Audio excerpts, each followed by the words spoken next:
guys, selamat datang lagi di The Lazy Gadgets yang hari ini bertepatan dengan tanggal announcement Gokaiger 10 tahun ya. Tau Gokaiger gak? Gokaiger. Oke, jadi hari ini kita akan mulai aja newsnya seperti biasa. Coba follow The Lazy Gadgets untuk berita lebih update setiap harinya. Gue di Cori Leonardo O-nya 2 dan The Lazy Figure yang udah gue bikin tapi belum gue mulai. Gue bikin aja dulu. Oke, kita mulai dari berita pertama. Gue udah kayak pembawa berita beneran ya. Terima kasih Samsung pinjaman tabletnya. Padahal nggak dipinjam, tapi suka-suka gue aja gue ngomongnya begitu. Berita pertama itu datang dari Windows 11 yang bisa dibilang udah rilis. Udah rilis ini nggak sih? Masih beta ya? Windows 11? Belum rilis, tapi beberapa orang udah bisa akses. Bukan, itu leak. Oh, itu leak. Jadi udah ada leaknya dan bisa, ya nanti Ilegal. Nanti saatnya bisa memperlihatkan. Kemarin dia ngirim gue katanya startup soundnya lucu, sampai sekarang gue belum denger. Oke, jadi nanti saatnya bisa masukin. Biar kalian bisa tahu selucu apa. Kedua adalah kita ngomongin Twitter. Edit tweet itu tidak ada. Tapi adanya adalah menghilangkan mention dari orang lain. Jadi contohnya kayak Instagram dimana kalau ada yang nge-tag kalian foto dan kalian merasa itu ada aib lah, muka kalian jelek atau mungkin ketemu selingkuhan kalian atau segala macamnya, bisa dihilangin dari tag. Nah, dari si edit tweet ini sama, ketika ada yang mention kalian bisa ngilangin mention itu, bahkan bisa ngebuat orang itu nggak akan bisa mention kalian lagi. Atau di sisi lain sebenarnya lebih ke arah kalau di saat bodoh gitu, kalau kalian mabuk gitu atau halu gitu ya, nge-tweet sesuatu di reply orang dan akhirnya dibaca oleh khalayak ramai dan akhirnya dibully, nah itu bisa dihentikan. Tapi nggak tahu ya, kalau otak gue tuh paling deket tuh akun-akun itu ngasih mention ke seorang yang tampil di video dan biar nggak ketahuan gitu identitasnya. Maksudnya itu humble gitu loh, nggak ketahuan identitasnya kalau dia tuh melakukan hal-hal yang baik gitu.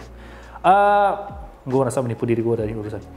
Ketiga adalah Razer RGB Max, masalah Project Hazel, dimana ini adalah RGB Max paling keren karena dia ada RGB, dia transparan, internal lighting-nya ada, jadi kalau gelap itu kalian tetap bisa kelihatan menurut kalian, itu dibikin transparan. Dia dibikin coating anti-fog juga, jadi nggak ada embun-embun di mulut kalian itu kalau ngomong, dan dia itu pakai N95 nanti bisa di replaceable dan segala macamnya. Kemarin dari si CEO Min Yang Tan itu emang baru aja ngepresentasikan sekali lagi di E3, mungkin nggak ada yang tahu karena semuanya nonton game gitu kan, dan di situ terlihat beberapa hal-hal menarik gitu. Jadi untuk perilisannya kabarnya bakal di Q4 2021 dan ini sepertinya bakal limited banget. Pakai Kanagawa kemarin kan cuma dirilis 1337, jadi harusnya ini sama. Jadi kalau kalian mau silahkan sign up karena harga dan tanggal rilisnya belum ada.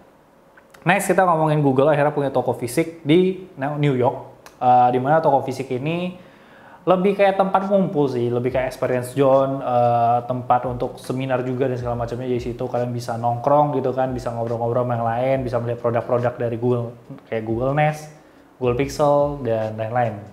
Ya lu orang berharap aja Indonesia bakal punya tokonya sendiri karena dia bilang ini bakal menjadi yang pertama, jadi ada kemungkinan ada yang kedua dan ketiga. Tapi yang pasti di sini sih desainnya cukup oke dan bagian kaca-kacanya juga menampilkan produk-produknya. Moving on, kita ngomongin teknologi baterai baru. Ini sebenarnya nggak terlalu relate dengan smartphone, tapi ini teknologi untuk lithium battery yang katanya bisa dicas dalam waktu 10 menit. 7 kali lebih cepat dari Tesla fast charging yang ditemukan oleh Rachid Yazami dari Nanyang Technology University. Nah, pokoknya setelah gue baca panjang lebar, gue kira buat smartphone ya. Ternyata ini buat mobil. Gue nggak tahu apakah nantinya bisa diimplementasikan ke smartphone, tapi tetap ada korelasinya karena kan brand-brand sekarang udah mulai bikin smart car. Kalau brand-brand yang main di Subway, gue lihat masih berfokus kan ke IoT, bikin TV, bikin laptop dan segala macam ya. Kalau yang udah pemain besar gitu ya, itu udah mulai main ke smart car. Terus kita ngomongin Infinix Phone. Jadi ini salah satu smartphone yang menarik banget karena kemarin kan emang Infinix Phone ini punya bocoran, punya charger 160 watt. Nah, di sini terlihat desainnya itu ada huruf Now yang gede banget di belakang, kamera segede gaban, bahkan ada periscope lens seperti di sana. Layar depannya itu pakai punch hole dan harusnya OLED karena dia in-display fingerprint. Terus bagian kiri kanan curve-nya itu bagus banget dan notch-nya itu tipis banget. Belum ada tanda-tanda kapan perilisan dari si smartphone Infinix ini yang harusnya namanya Infinix Now mungkin, tapi somehow menarik karena ini benar-benar masuk ke desain-desain flagship, hal-hal yang flagship. Walaupun gue nggak tahu apakah orang yang dengan smartphone flagship mau punya sebuah banner di belakang segede itu yang tulisannya Now, walaupun desainnya oke. Oke, lanjut kita salah satu berita yang cukup besar di minggu ini adalah OnePlus akhirnya merger balik sama Oppo. Dan ini sebenarnya bisa dibilang merger ini cukup menarik karena mereka tuh si OnePlus dan Oppo ini tetap independen. Jadi dia tuh kalau dulu tuh tergabung di bawah payungnya BBK gitu kan si investornya. Nah ini tuh OnePlus menjadi bagian dari Oppo dan di situ kalau kalian tahu CEO dari si OnePlus si siapa Pete Lau itu kan jadi CPO atau Chief Product Something. Karena saya lupa. Terima kasih Satya. Pokoknya dia itu ngurusin produk strategi dari Oppo dan OnePlus nantinya. Dan kalau ada yang nanya kayak nanti bakal ngaruhnya gimana dan segala macam ya, sebenarnya nggak terlalu banyak berbeda karena ini tuh bener-bener independen. Jadi lebih fokusnya itu lebih ke mungkin nanti OnePlus akan lebih punya banyak R&D, akan lebih punya supply chain atau produksi yang jauh lebih besar. Jadi bisa menghadirkan sebuah smartphone yang lebih baik lagi untuk OnePlus. Karena OnePlus katanya sih fokusnya ke user dan kayaknya bacot-bacotan flagship killer juga udah nggak ada.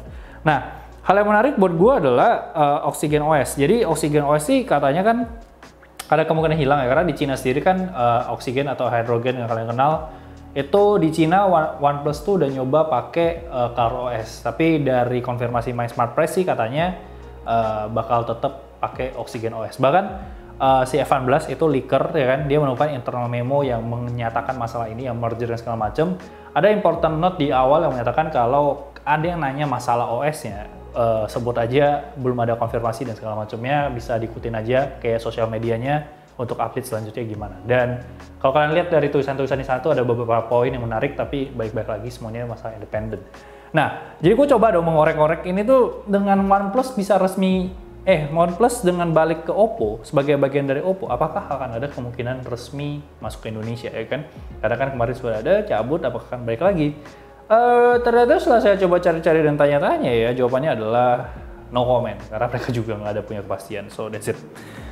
Next kita ngomongin Samsung Galaxy S21 FE lebih tepatnya, karena kemarin dari ET News itu menyatakan kalau akan ada delay karena masalah chip, yang sempat ada berita juga kalau chipnya itu saking kurangnya ada beberapa fake chip yang udah mulai muncul.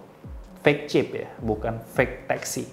Nah, untuk si Samsung Galaxy S21 FE ini akhirnya dari orang Samsung juga menyatakan kalau hal ini salah. Tapi cara dia ngomongnya itu agak aneh karena dia bilang tidak ada kepastian untuk suspension. Tidak ada kepastian untuk suspension ini. Jadi ada kemungkinan di delay tapi belum dipastikan apakah ada atau enggak. Jadi harusnya untuk perkenalan dari S21 FE sendiri harusnya tetap bakal di Agustus bareng Z Fold sama Z Flip mungkin, tapi untuk perisaannya mungkin bisa ditarik balik ke Oktober. Terus kita ngomongin lagi Samsung Galaxy S22, ini screen size-nya udah muncul, di mana S22 itu bakal di 6,06 inci, 6,06 inci, S22 Plus itu di 6,55 inci, dan S22 Ultra itu di 6,81 inci. Nah, menariknya adalah yang mendapatkan LTPO hanya S22 Ultra.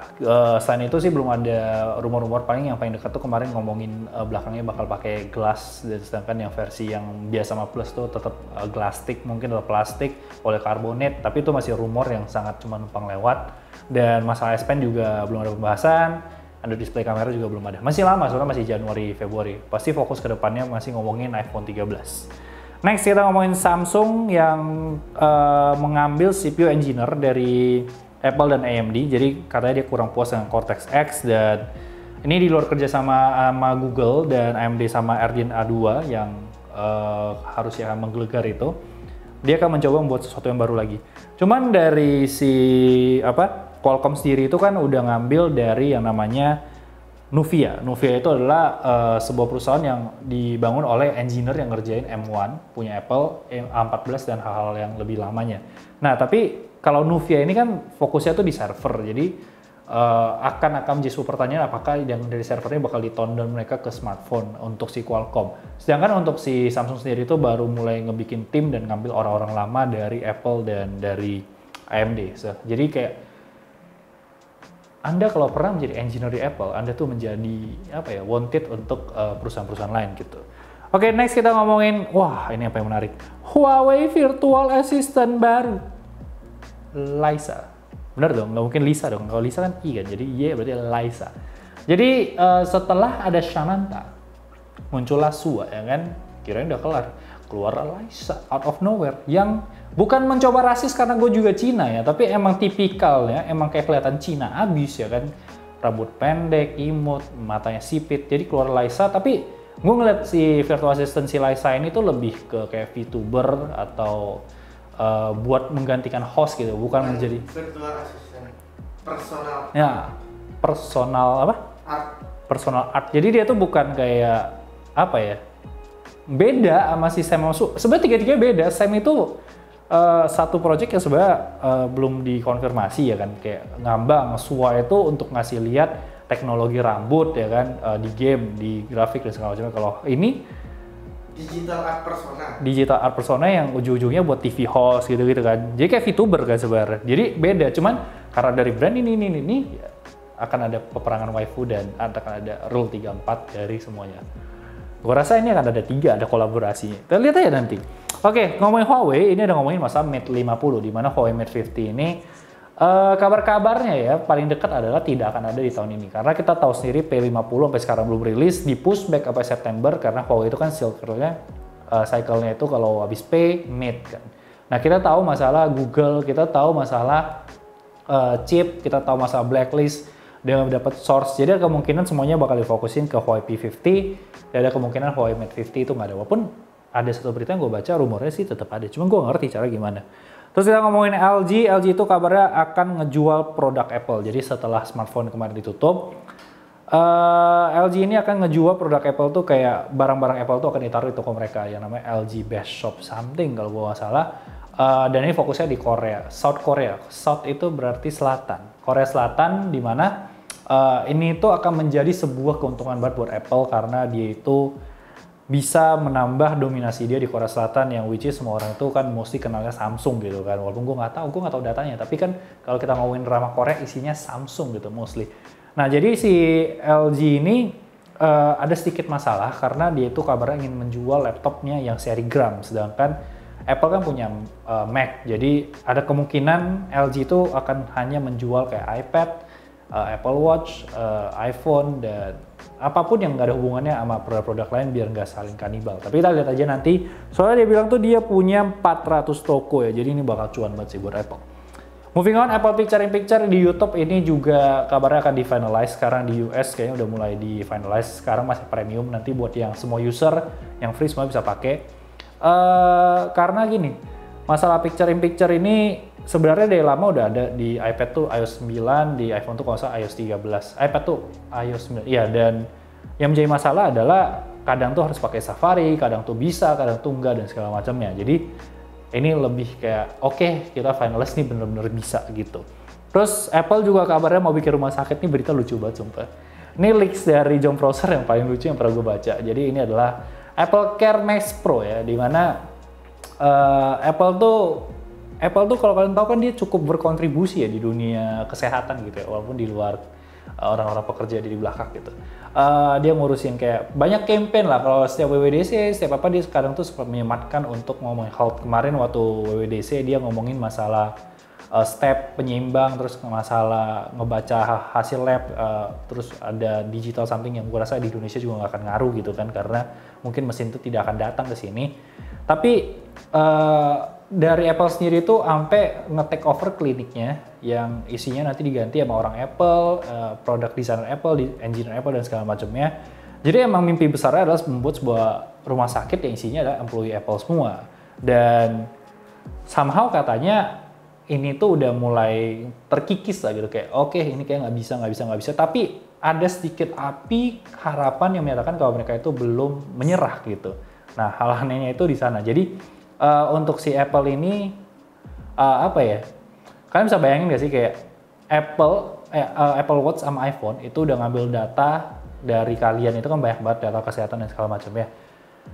Bayangin kalau dia punya Apple Doctor gitu kan, berarti dia bisa tahu segala diagnosa kalian dalam waktu cepat. Jadi kayak selama 1 tahun terakhir lo ada ini, ada kemungkinan ini dan segala macam. Ya berarti lo ada kemungkinan ini. Jadi cepet gitu lo diagnosanya, nggak sampai harus tes dulu, rawat inap dulu dan segala macamnya. Berita terakhir ini adalah berita lucu juga, ini Apple Watch ya, yang nge-spam di Kansas ya. Jadi dia itu kalau buttonnya itu ketekan kan dia ketahan jadi emergency button yang telepon ke 911 ya. Fun fact-nya itu dalam setiap jam itu ada 250 telepon yang orang tuh nggak sadar kalau ketekan. Udah. Bayangin jadi polisinya, lu harus ditelepon 250 per jam. Dan kita ngomongin kemarin gue ke acara Oppo di Central Park ya, dan gue akhirnya megang namanya Oppo Find X ya namanya. Apa sih Oppo apa X sih? Find X ya? Oppo X, Inno X ya? Apa sih? Gue lupa, ada X-nya nggak sih? Iya. Oppo something 2021 nggak sih namanya dulu ya kan? Pokoknya gue udah megang dan impresi gue sih jauh lebih menarik dari foldable karena nggak ada keris pertama. Keris itu kayak nggak ada garis lipetannya.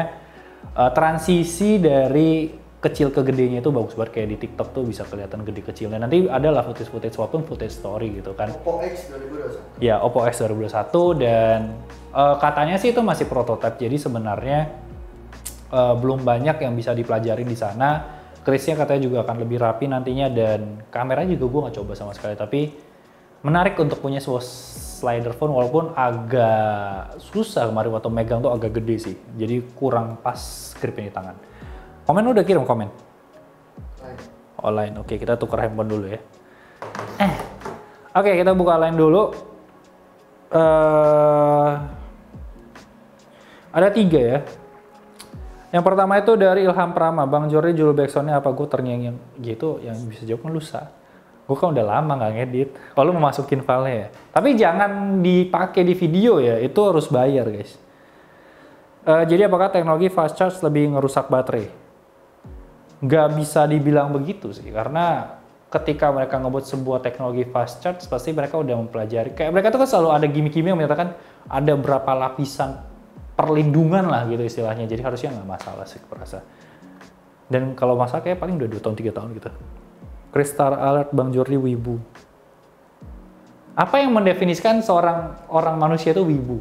Gue nggak tahu. Apakah dengan gue nonton anime, gue wibu? Enggak. Apakah gue dengan gue suka koleksi mainan Jepang, gue wibu? Kan enggak. Apa yang membedakan wibu? Apakah dengan gue bau bawang, gue wibu? Kan kita nggak tahu. Jadi, apakah saya merasa diri saya wibu? Tidak.